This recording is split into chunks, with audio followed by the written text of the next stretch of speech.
I'm Lily. I am the social justice reporter at one of the local NPR stations, KNKX, but I've done plenty of freelancing. It's how I started out. When I was starting out as a journalist, I worked a part time job and just freelanced and tried to get as many clips as I could. And so, excited to talk to you about all that. Thanks.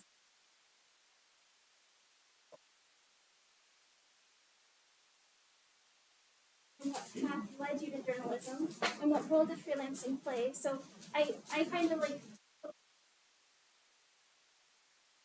before I started doing freelancing full time, I was working as a hospital admin. And so some of my first pieces were about, well, I was also working as a kidney transplant coordinator and a cadaver. The earliest pieces are about the ethics of the cadaver trade.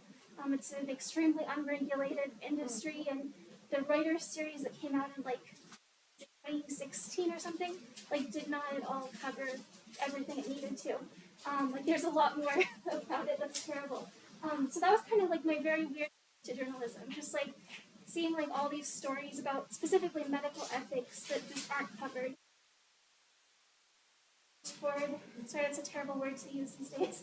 Um, since then, I'm covering mostly food journalism and then also editing for Open Democracy. So yeah, if anybody else wants to take a stab at that question. Um, I'll just say that I'm a person who had no journalism experience in college. Was looking to break into journalism because I liked it, and I thought, oh, I can get into a job. I ended up going to grad school, so have thoughts on, do you need to go to grad school or not, and spend tens of thousands of dollars for that. But one thing that was very clear, whether or not you go to grad school or not, is you want clips, right? You need to have some material that you can show to your prospective editor that you can do the work. And I was lucky enough to turn a class assignment into one of my first clips at the Amsterdam News in New York, and it was about homeless, a shelter for the unhoused in the neighborhood.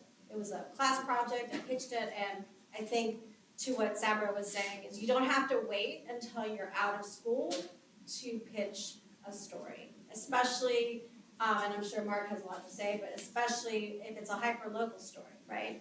The same things that you're doing now in terms of the hustle is the same thing that full-time staffers use as the hustle, and you are thinking about what you have access to and what might be of service to an outlet, and so, stop. Yeah, I'll kind of piggyback off of that. So I did go to some school, but I dropped out when I ran out of money. So I technically don't have a BA. And I worked in restaurants for almost like 20 years. And so I was finally like, I'm tired of working in restaurants. I just want to like write and get paid for it. And I was like, how in the world do you even do that? So I kind of started to write about, coffee, because that's what I was working. I started to write about coffee and then about like restaurants. And that kind of just like kept on opening up. And it's kind of like I thought, like I went from one place of like, how do I even figure out how to get paid to write? And then once you kind of get into it, it's like, oh, there's so many things to write about.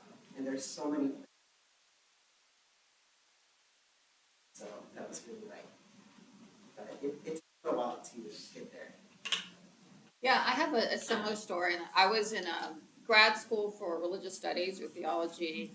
Decided I didn't want to go the academic route, but I knew I liked to write, and I knew I liked to learn things constantly. And so I thought like maybe journalism would be a good fit, but I wasn't sure at all. I didn't grow up listening to NPR or anything, and so I just took a stab at it, and it just happened to work out. But my first clips were on religion journalism. Nobody writes about religion, or very few people do. And so my first clips, I was able to get placed in some pretty big publications right away because I knew that world and nobody was writing about it. So I think one of the pieces of advice that I have for you all is find that specialty, find that hole, find that place where people will stand out from the competition, because there just isn't that much, and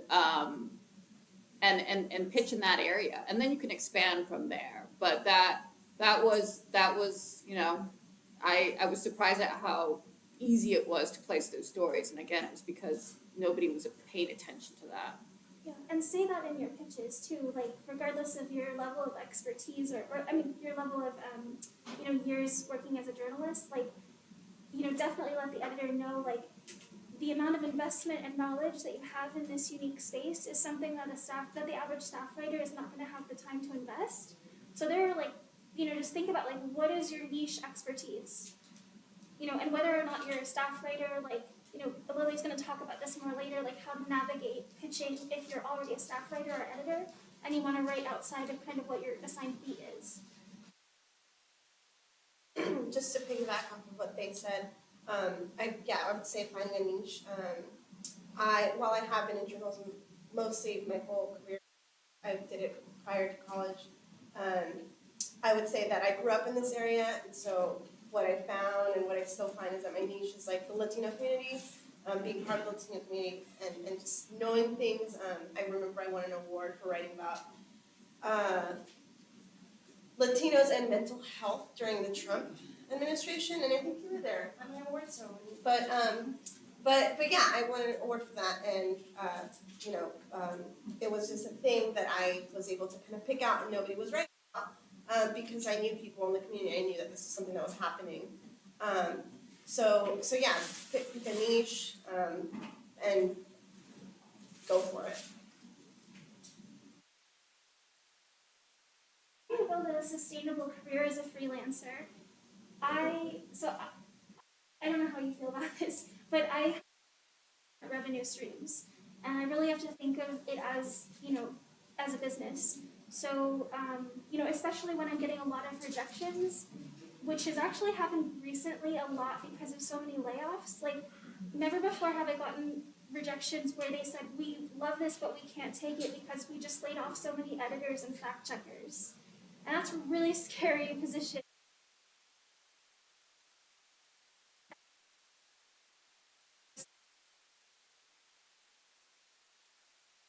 And you can also do like copywriting if you enjoy that.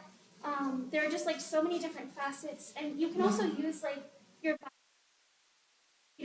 I published this, I have expertise in this, and here's my article to exemplify that. So yeah, I just think like, not to sound like an MBA, jerk or whatever, but like diversify the revenue stream, so that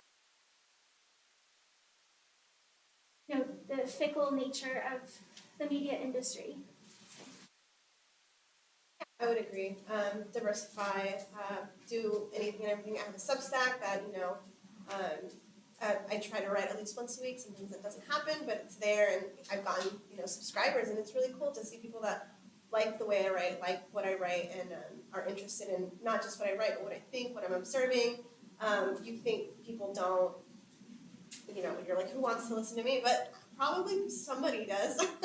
I also think it's super important, especially with how fickle journalism is, to be willing and open to doing journalism adjacent work. So when I say journalism adjacent work, I also mean like PR and media, because while some people go to school for that, I think what we bring to that industry is different. You think like a journalist, so you help people with their strategy, and you're like, that's not going to work because no journalist is going to want to write that based on that press release, and you tell them how to do this or that or change it up, and be like, that's not a story, that's a topic, like you need to make it a story, and things like that. So yeah, totally be willing to do that, because you'll find that it pays really well, as well as nonprofits. It's journalism work. I do stories for nonprofits where I never thought that I was gonna, not that I never thought I was gonna enjoy it, but like I never thought that I was gonna be writing about trails. Like it's not like, even an avid hiker, but yeah, like I have a client who reaches out to me, once every 2 months, every 3 months, and they just have me write a blog post about a certain trail, whether it's here or whether it's, in California. I don't really have to step on the trail to like call people and be like, tell me what you like about this trail. What kind of trees can you find on there, and and one of my favorite things with those types of jobs is really digging for like the history of that trail. Like where did it come from? Like why is it there? And like who used to walk these trails? Like what land was this? You know, who did this land originally belong to? And that is work that is journalism adjacent, and I do well because I'm a trained journalist, right? So yeah, nonprofit magazines, and then you know, the journalism is the passion. So trying to pitch is the hard part. Trying to get somebody to buy your pitch is the hard part. But while I try to do that, I have this kind of extra work that's like it's fulfilling, even though it's not necessarily what I want to do. And I trail can turn into like 3 different or 5 different stories that get bought by like, you know, a nonprofit organization or you know, a local magazine or a national magazine. Having a different piece for each, you know, different iteration. Like, yeah, it's important to make as much as you can from that research.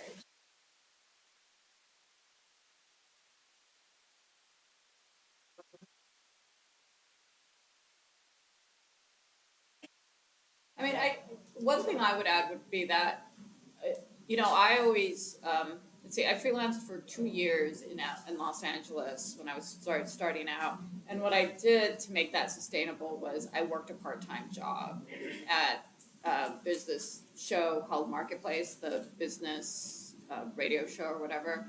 And I worked part-time on their web team. And I wasn't a reporter there, which is what I wanted to be, but I knew they would never hire me as a reporter with the experience I had. So I was kind of at like, you know, I worked part-time there, did what they asked me to do for their website, and then wrote on the side. So you know, it was just something so that I knew at the end of every month I would at least have enough to pay the rent. And then I could relax a little bit more with the writing that I was doing on the side. But I'll say too, like I feel like when I started out, like I put a lot of pressure on myself to be like self-employed freelancer, like that was what my dream was. But it's like, you know, and at that time I was like on the grind of just trying to kick out, you know, story after story because they didn't pay much, right? So I was just like having to grind to kick out like so many stories per month just to pay my bill. So I feel like one of the best pieces of advice that I got is to like try to give up your like clawed like hold on just kicking out like those news pieces and look for those higher paying stories. And I couldn't even like get my brain around that for a long time. I was like, well, if I don't write, then I'm not gonna pay my rent. So I just have to like be stuck in this like kind of like a fast story grind. And that was exhausting. And so it was finally when I started to kind of go for like a bit bigger. I write a story, like I can pitch a story to say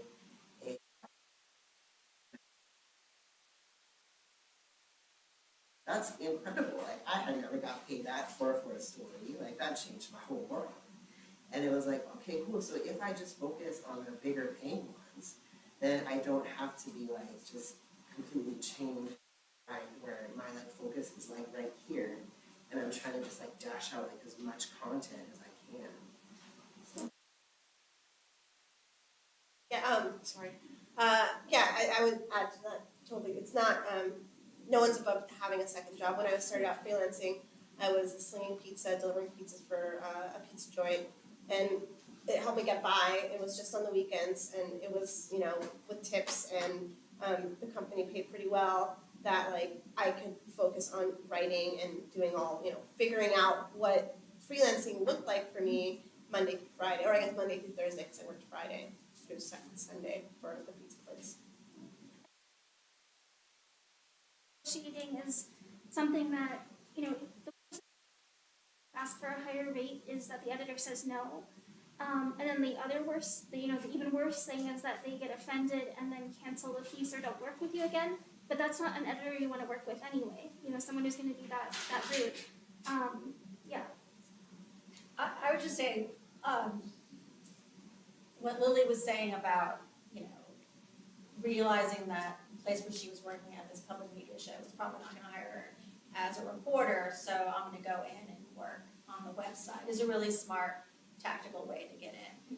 You know, if you're thinking about freelancing, to Mark's point, just have a goal. What is your goal? Is your end goal, I wanna be a full-time freelancer? I just wanna call my own shots, do my own stories. Great. Then be realistic about how long it's gonna take there. And then be tactical in terms of, okay, this is the editor I wanna work with. This is where I wanna get published. And then start thinking about what is it gonna take to get there. Because I would imagine that $1,000 magazine story probably came after a series of a lot of smaller stories and publications that maybe you knew about or maybe you didn't know about or maybe weren't the dream publications that you wanted to. And what you're gonna have to figure out is what is everything doing to building, what are you doing that's building you towards where you wanna go? And I will admit that, so I was a freelancer after working at the Times for 14 years. So after 16 years, I decided to freelance because I was like, done, I'm ready to try something new. I had a certain image in my head about where I wanted to get published. I'm gonna publish there, like, I'm gonna go there, like, I'm not gonna go there. I'm not gonna publish there, like, but what you forget is that it's all about relationships. And it's all about showing, again, a body of work. And the industry is so small that that relationship you have with Agatha at that, you know, Carpet 101 blog, and you're thinking, I don't want Carpet 101. Is Carpet 101 blog, she may end up being at the coffee blog or the coffee publication, and that the thing that hasn't even been created yet. And she's gonna remember you as the person who was on time, clean copy, fun to work with, great communicator, answered her emails or texts or whatever.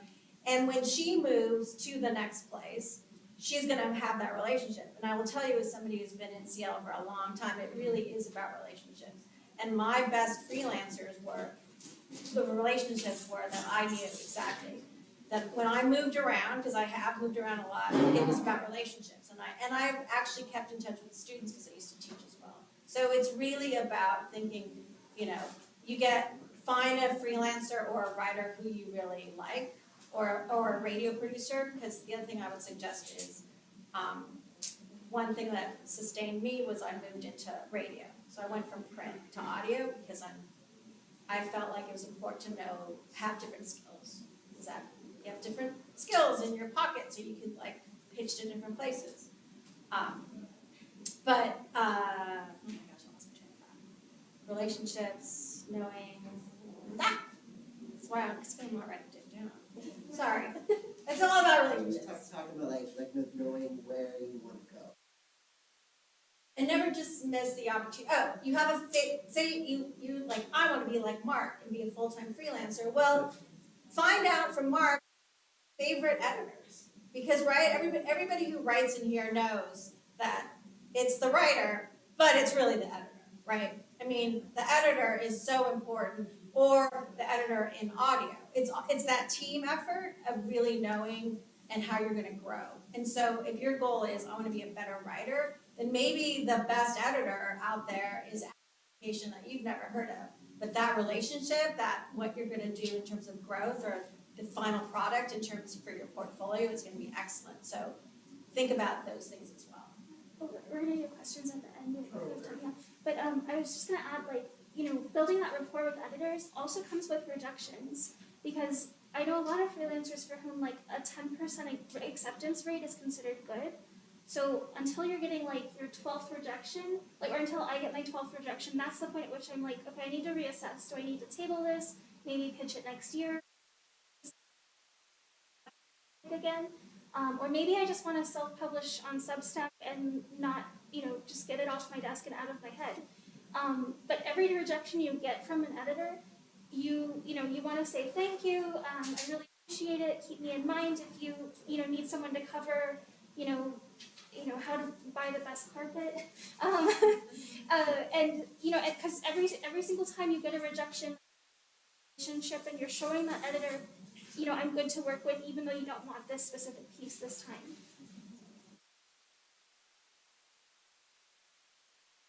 So what role does mentorship play in freelancing or journalism generally? Does anyone wanna? I guess I should say that Mark Eater, like basically like helped lift our careers up for both of us. So yeah, for us it was both, or for me it was Gabe. I don't know if you'd say yeah. They played a huge role in my career for sure. One of them is right here, actually, and me and Florangela go pretty far back. But yeah, I also, one of my other mentors, some of you may know her, could go to UW, Andrea Otañez. Yeah, I think having people to bounce back ideas, and like they're also kind of like your cheerleaders, and they give you advice, like, like diversifying and all this stuff that you're hearing, like you hear it from mentors. And relationship-wise, like they know people, and if they know people and those people know them, and then your name gets floated, it's like, oh, like now there's a connection there, and if you're acquainted with this person, like you must be good because they want to be acquainted with you if you weren't, and things like that. So yeah, it's super important to have those people around you, just so that you can always go back to them, as a touchstone. Like if you're feeling like, I think freelancing and any kind of creative work is really hard to stay like motivated and stay like, oh, like, do I still want to do this? And then you kind of reach out to those people and you tell them like, well, this is what I'm thinking and these are my ideas. And then just hearing like, yeah, that's a good idea, and you're like, oh really? And I like, just even a recent example, like I had a story that I was thinking about, and me and Francia cut up. And I was telling her, and she was like, yeah, I think the Seattle Times would take that. And the Seattle Times took the story, and I was really happy with it. And happy that it got published and that it got paid. So yeah, definitely, don't take your mentors for granted. It could be years. And just reach out, send them a thank you note, whatever it is. And then also like be Exactly. eventually. Yeah. Give back. Yeah. Yeah, I mean, I would add that I think you want to find. I hope that there's more of these kind of people than the other kind, but I think I would want to find the yes people, right? Like the editors that want to say yes, the editors that want to help people who are just starting out in the field, because you do sometimes run, and I certainly happened to me. I ran into the editors who were just dismissive of younger talent, and were very closed off and said no. And I was sure enough in myself. I mean, you have to have a thick skin. I mean, and rejection is part of it all. I mean, I still get rejected to this day. Sometimes when I pitch something, it's just part of the process. But I was lucky enough that, because I started doing journalism a little later than most. I think I got my first clips when I was like 30.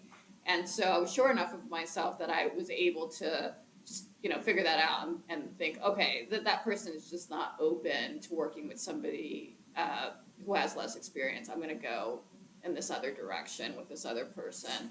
And so just watch out for that, because I do think that there are people in the field who really enjoy mentoring, who really, I mean, Florangela is one of them, who really enjoy working with younger reporters. And so find those people. Till later, but I also think like vetting editors before you pitch them is really, like, sometimes if it's a new editor that I'm cold pitching, but I think they might be like the perfect fit for this specific piece, I'll look at their muckback for their recent bylines to see if I think they'd be receptive to this story. And then I'll also maybe check out their social media to see, like, is this someone I even want to work with? Like, have they said anything that's offensive in some way, or like is maybe a flag?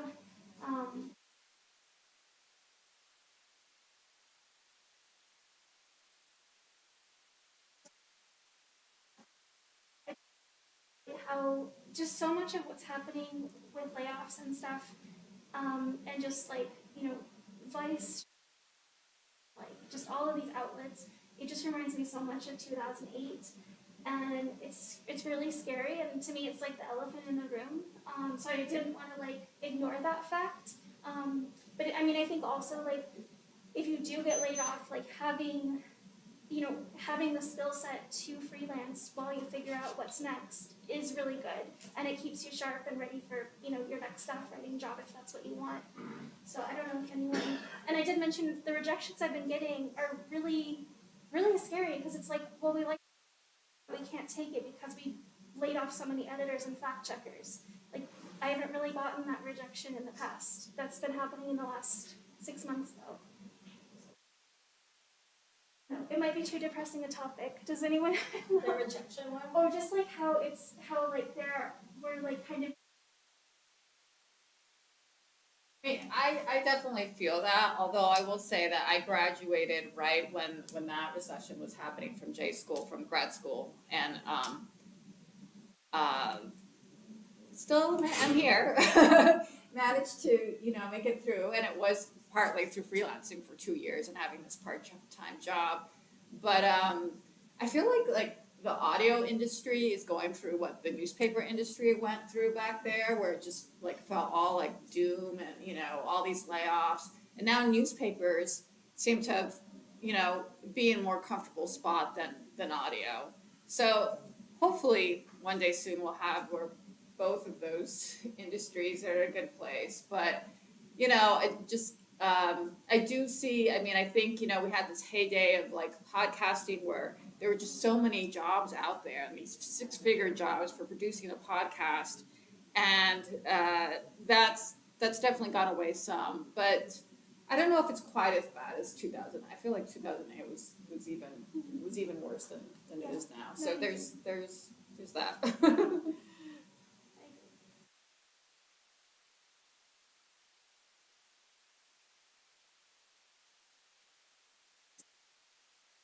In general, rejection, I can't remember who mentioned it, but maybe it was you, Sarah, which is, it's critical that you know the outlet that you're pitching to. It's critical that you know their work, and you know their voice, and you know their audience.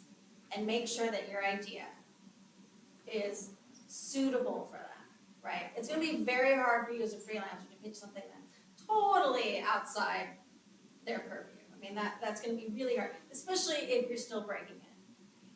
And if you believe so strongly in the story and you're the best person who can do it and nobody's accepting it, then maybe you do go the route of publishing it as a Substack or a Medium post. Because then that piece of writing or that piece of audio or something is going to just be one more example for the next person, that new relationship that you're building, because that is the first thing, right? Across the board, no matter what medium you're in.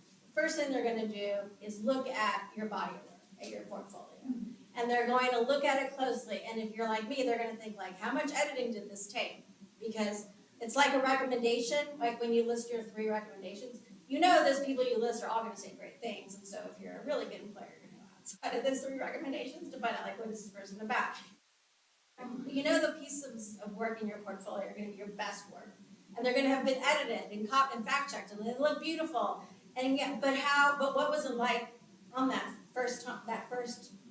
final draft that you turned in, or the first draft before it became a final draft, right? That's what the editor's going to be thinking about, because it's a chance. They're trying to figure out, is this going to be something that they're going to have to spend a lot of time working with the writer and reworking? Am I going to feel, is there going to be a problem here in terms of accuracy?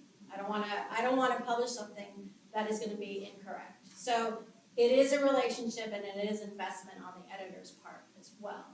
But a good, solid piece of writing on Medium, I would say, is going to stand out as a healthy piece, along with something else that's published in another organization. Because what will probably happen is that editor will ask you, perhaps about that piece. Oh, I saw that piece. Just curious.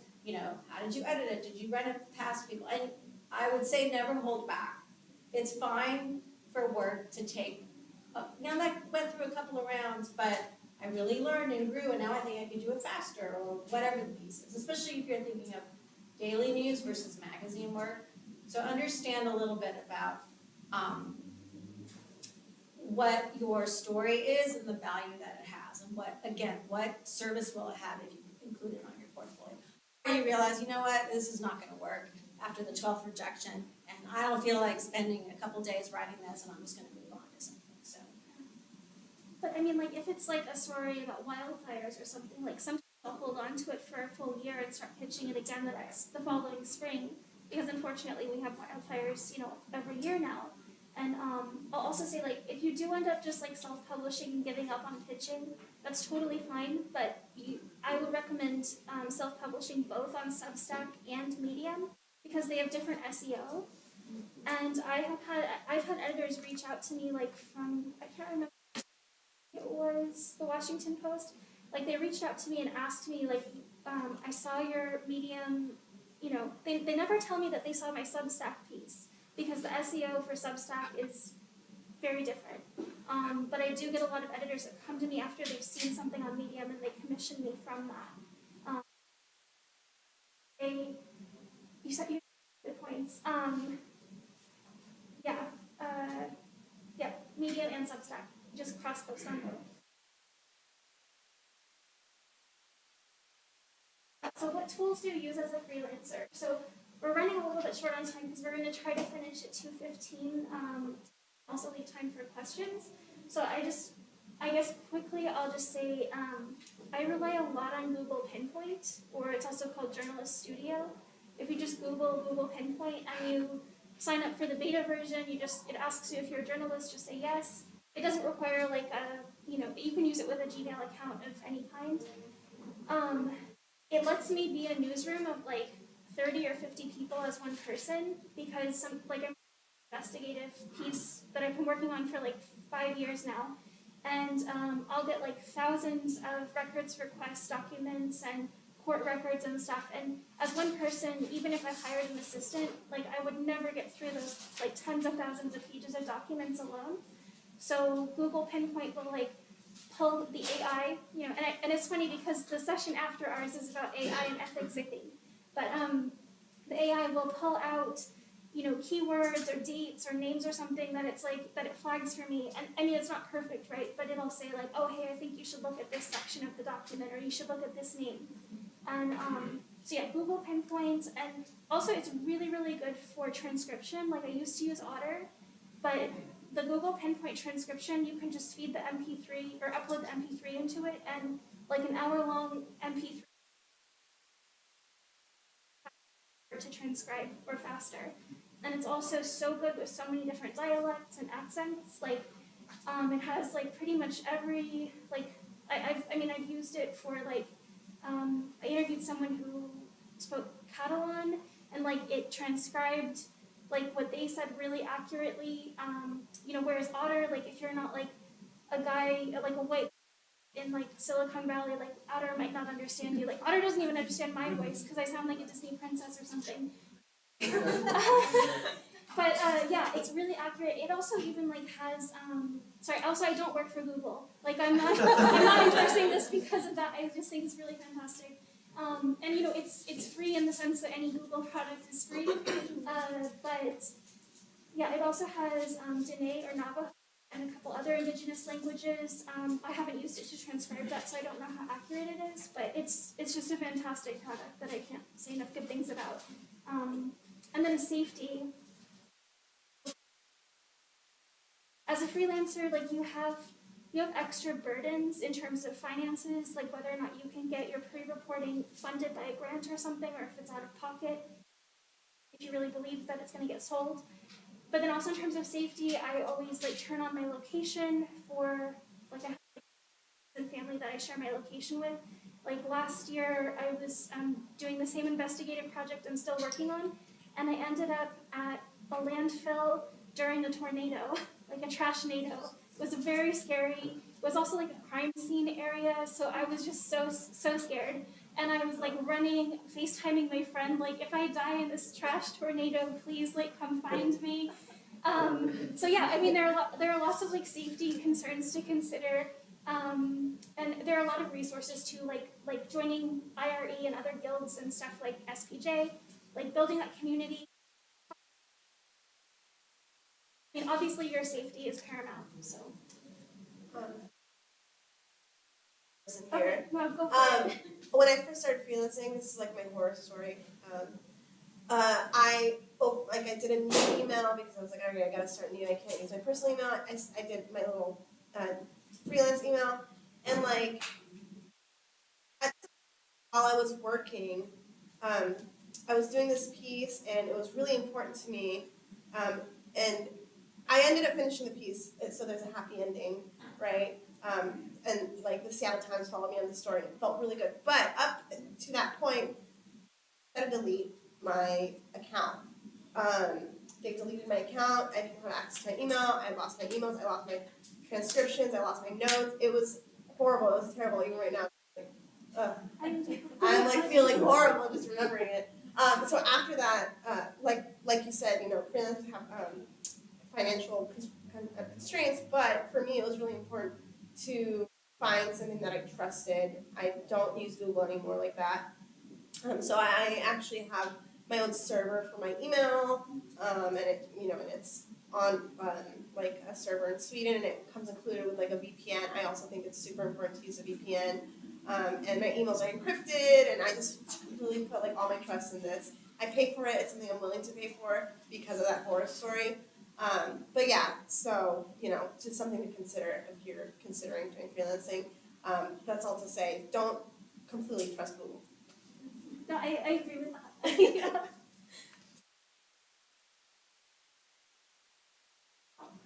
I mean, I would say this is fascinating. I love hearing this. I was going the other route, which is once you've published your work, share it. Like share it to your own networks, but also use something like LinkedIn, TikTok, however you can spread the word about what you've just written, or SoundCloud for audio pieces. Just get it on YouTube, get it out in the world, and hashtag it, and ask your friends to share it too. Because one, it's going to feel really good. Like, yes, people will say they really enjoyed it, they really learned it, but it's just you never know who's out there putting a panel together and thinking like, oh, is anybody write that? Or like, oh, I really want a story, or I want an opinion piece or something, and they're literally because I've been in this way. We're like, okay, and you Google and you're like, wow, this person, and like, oh, this person is in Seattle, bingo, this is like the perfect person I'm gonna or interview or bring in to interview this author. Hold back when you have something that you want to share, because that is why you're in the business, right? It's not just because you're writing or producing for the paycheck, which is, of course, paramount, but you're also trying to give it out to the public, right? Otherwise, you would just never want to. Beginning of my career, like it felt so cringy to self-promote, but that's just something you have to get over. It feels awkward, but I mean, so much of being a writer of any kind is just embracing awkwardness. Just embracing very embarrassing, awkward moments. It's like 90% of my career. Yeah, I hated self-promoting when I was first starting out. I was so embarrassed. I'm, naturally shy. You gotta get over it. You gotta get over it. I feel like some of the best advice that I got is like the sooner that you can think of yourself as a big business, then that's like your first big step. And also like the fact that people like if people want to like if they're looking for a particular like writer, or if they want somebody to fill a certain role, they're not like trying to scour like the internet and find like the right person. They're gonna go for the person who is in front of them. Like, oh, my friend recommended this person, or oh, you should check out this person, or oh, I just saw their like link here. So people go for the person that just sticks out, or like, that they read, or So it's just about getting your face and your work out there.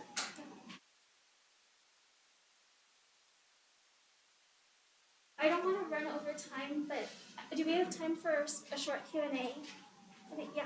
So yeah, if we can do a Q&A stop here. You had a question earlier, right? Yeah, I'll ask you a different one because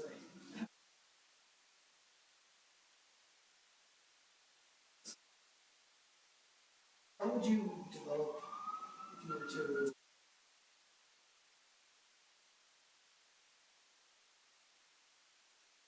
fresh? How would you develop your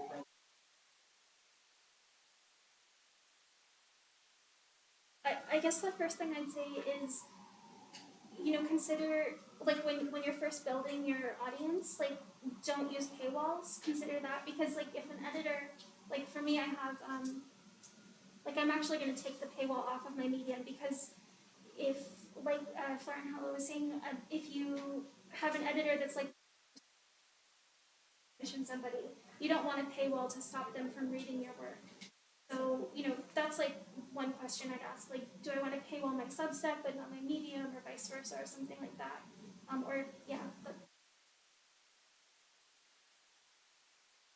I mean, I think use all of the, use social platforms to, get it out there and spread it out more. I mean, don't just rely on subscribers to come to you or to find you some way. Make it easy for people to find you. So whether that's Twitter, Instagram is becoming, since Musk took over Twitter, Instagram is becoming more and more of a news space. So use one, use both. Use LinkedIn. As someone who's still kind of doing this, figuring it out, I would say, kind of in line with like, the sooner you think of yourself as a business, the better.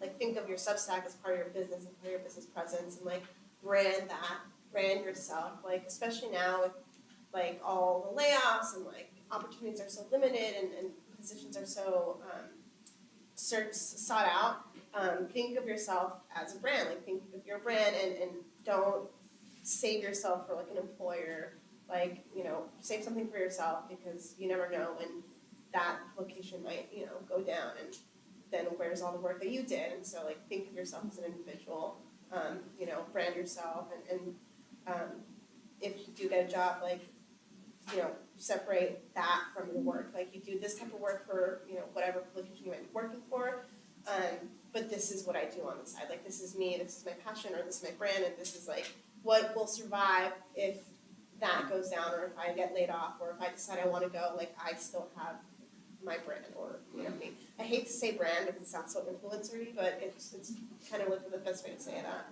And I'd add to that, the bio that you use, because every publication is going to ask you for a bio. So the bio that I use for like Vice, New York Times or something, it's going to be like maybe more irreverent, or something like that for Vice, and like a lot more straight-laced for the New York Times, for example. So, and also, like, I've had I've gotten work opportunities because of what I put in my bio.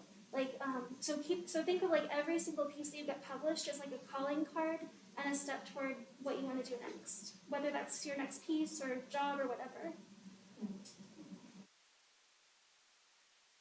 I know some of you are instructors at UW or have taught other workshops or classes.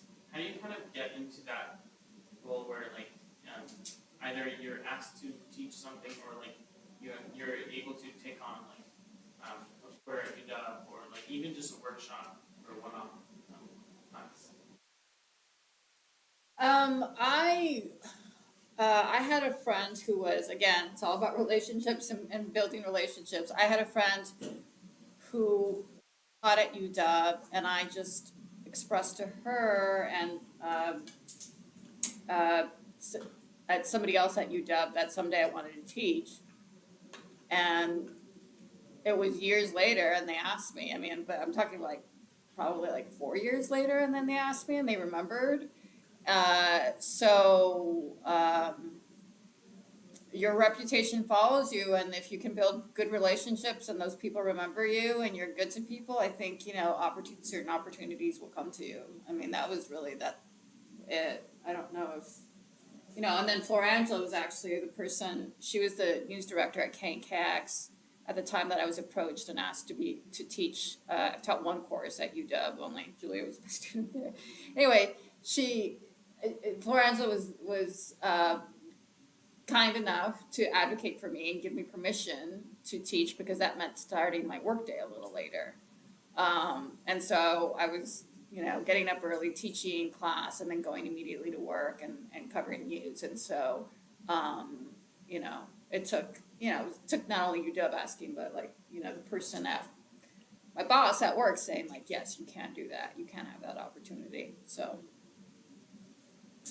thank you. And it's networking. I mean, everything in life, right, is about networking your relationships. And I think if you're interested in an institution, start with the chair, start with figure out who you know, ask students. I mean, students will tell you, look at Rate My Professor. It's very clear, like, who are the best people and who maybe aren't so great, and what are their needs, look, and understand what their line of studying is. Or go the other round, like, just host a workshop. Like, something like this is great, but you and your publication can host a workshop on blah, blah, blah. And then the event happens, and it doesn't matter if there's 10 people or 100 people. Get people to, like, vouch for you. Like, does anybody want to comment? Blog about it afterwards. Have somebody take a photo on your website that says, like, I also am available to teach, and I just did this great workshop. And here's a comment from Mark that said, like, I never knew that about carpet. That was a really understandable or whatever. But again, it's a lot like what Agatha is, and it'll really serve you whether it's this industry or not. It's about what can you do for me, right? That is what the hire do what I think I want them to do as quickly and honestly and efficiently as possible. So, like, I don't know, have you ever taught yet? Huh? But I can see that you have a great following, you're conversational on Instagram, you seem approachable on TikTok, and that's a really great idea. I'm like, wow, I would be a dummy not to hire you as a person to teach this thing or put you on a panel and things. So I would say it's like when you're looking for work or when you're a freelancer pitching, or when you want to teach, it's like, hey, hi, I'm so-and-so, and like, you know what? If you ever are doing a panel on blah, blah, blah, blah, blah, you're the, you have an elevator pitch for teaching too. And you put it out there, and you let the world know, and then the world, the universe will hopefully reward you and say, here you go. And I would just add, and be able to do different things, like Florangela said. Like, I can do radio now and print, and I think, and the point that they approached me was when I could do radio in addition to print, because those technical skills, I think, can only help you. And so if they're looking, a lot of the courses at UW now, as they should, teach multimedia skills, right? You have to not only know how to, like, write, but you have to know how to do radio, video, and that sort of thing. So the more that you can do, the more that you can teach. And Guy, I think you can also like reverse engineer it and be like, this is the class I want to teach. And then think about, well, who could I pitch that to? And, for example, like pitching and publishing classes, like basically on like everything we're talking about, to a lot of a lot to teach that to like their clients. Like for like most recently I taught a pitching and publishing class to a group of unhoused, like an encampment in Oregon, and because there were all these like people in the encampment who were like, I want to write an op-ed about what's happening, and I don't know how to do that. So this nonprofit hired me to teach the workshop to them, and then also like some sex worker advocacy groups have like paid me to teach how to pitch and publish. So you can start with the idea for what your class is, and then find like, well, who.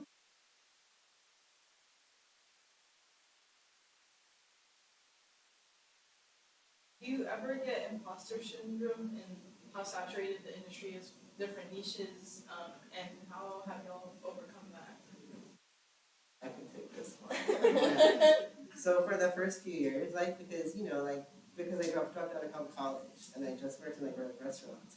So I was like, I've never been in a newsroom. I don't know anything about this world. So I was like, I will do anything that you tell me, and I didn't say no to anything.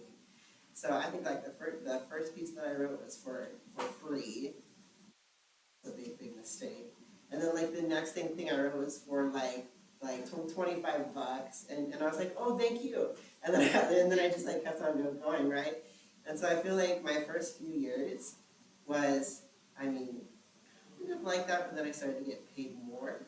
And so I feel like it definitely wasn't a sustainable thing, but I always for the first few years, I just felt so much like an imposter, dropped out of school, I think I can write, but I'm not really sure, are these folks just being nice to me?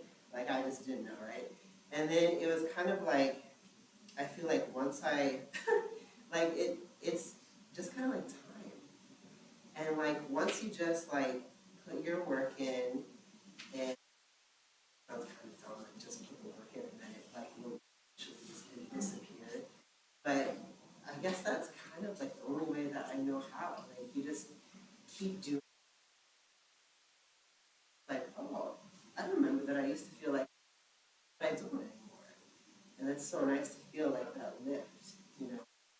But I would just say like, you know, kind of how you were saying, it's like know where your end goal is and just like decide, like I'm gonna do that. And if it takes me a couple years, then that's fine. I'm not gonna ever quit. And then eventually you'll be right where you wanna be. A lot of my imposter syndrome stemmed from not knowing what I didn't know. And so like finding mentors and like joining organizations, SPJ and like guilds and stuff and going to meetups, like, you know, you're just gonna become more confident and, you know, yeah. Yeah, I would say, I mean, you know, I'm right now I'm on the board of the local NHJ chapter, and that, you know, Agatha helped start, and influenza, and so I find that kind of space like very therapeutic and very comforting to just talk to other Latino journalists, you know, and so find those people, and and to tell you, the market right now, it's not saturated. Like we need you, like we need people becoming journalists. It's we don't have enough of them, I think. So keep that in mind. You know, it's funny, when I was driving on the way over here, my brother called me, and I don't remember what we were talking about, but at one point I was like, yeah, like, you know, I'm feeling some sort of way. I was like, I guess it's just imposter syndrome, like, you know, like, it's like, what's the panel, like, surviving freelancing, like, I don't even know if I am surviving, and like,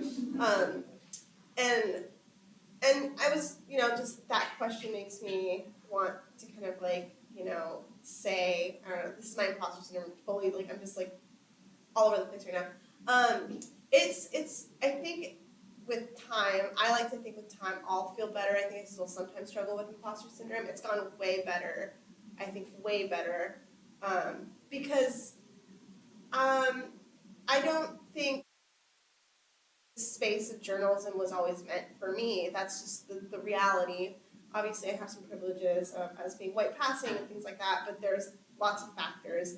And, you know, as somebody who comes from like a blue collar family, walking into an office feels weird. You know, you don't feel like, okay, like this is where I belong. And now I'm older. I'm 20 years old. I feel like it's not a big thing. You know, like, you know, every once in a while I feel imposter syndrome, and I know that's something that I go through and I'm working with. But I also feel like it's really diminished a lot more. Like I really don't care anymore about having to wear a certain thing or talk a certain way or hide certain things about myself. I think more so than ever you start realizing like, oh, like who I am is what the industry needs, not me fitting into the industry, if you know, if that makes any sense. Is the imposter syndrome because you've never done it before? Yeah, I mean, also writing is so, like, the way you're able to articulate certain things in stories that I've read are very impressive. So there was people who have come before me that have done such great things in storytelling that it's kind of like scary to enter that space sometimes because there's really great potential in a lot of the things that we're seeing in our own community. It's just kind of like, yeah, it's like that, take that leap. You know, Right. yeah. Well, and I would say everybody starts. Everybody starts. Nobody's born like, I'm a New York Times Magazine writer. Nobody. And just remember that. I think actually that would be a great like set of body is like get first clips from everybody. But also, as someone who's been in the industry a long time, I still have imposter syndrome, like something along the lines of what Agatha was saying. But I also know that sense of fear in trying something new is growth. And I've also seen people who never try anything new. And they are kind of boring. And it's your superpower. Like, I'm fucking courageous. I'm gonna do something. I have something to say. You don't know that you can't do it until you try to do it. And you may not do it very well, but it sounds like a cliche, but it's true. Like, look at the athlete, look at the dancer. There's a ton of things. This is a creative profession. Remember that. Writing or creating radio, it's like cooking. It's an art form. You're in a creative space, and that makes it really hard. It's really hard. And if you plant, and if there are any gardeners in there, you know, you put the seed in, you're like, come on already. And it doesn't. It takes time. And so just know you did it, and then the next time it'll be easier. No, actually, it's not easier the next time. It's always going to be really hard. But that inner voice, your mentors, somebody to like vent over, and somebody to have like look at before you turn it into your editor too. You'll start having a community, and it won't feel as like. But you got to start. And I'll add one last thing. One of the best things that somebody ever told me, and I literally like always like remind myself of that. I interviewed Kenny G for a story once. I don't know if any of you know Kenny G. I did. I interviewed Kenny G for a story because he was coming to town, and Kenny G is like this saxophonist from Seattle, but he's like, I honestly think he might be a meme. Like, he's probably a meme at some point in his life. Oh yeah, Kanye West did something with him, and then he blew up all of a sudden. He went viral. But I interviewed Kenny G, and I asked him, are you worried about, like, are you scared to come to your hometown and, like, do a show for, like, your community, your place, where you grew up? Scared. He's like, anytime I come onto stage, I'm scared. He's like, but I know I'm scared because I care. I care about it a lot. That's why I'm nervous. And it's just, like, something that, like, he's like, whenever I feel scared, I remind myself that I'm feeling scared because I care about this, because this is important to me. And that made me feel less, like, worried about feeling scared. Like, I was less scared of my fear. Does that make sense? Yeah. Like, the fear I now understand is, like, because I care about it. And if I care about it, it's important. So, just a little advice from Kenny G. So I know there was one question, but I think, Don, do we have to stop for? We'd like to get Yeah. the rest of the Yes. conference, so. Okay. Thank you so much. Great.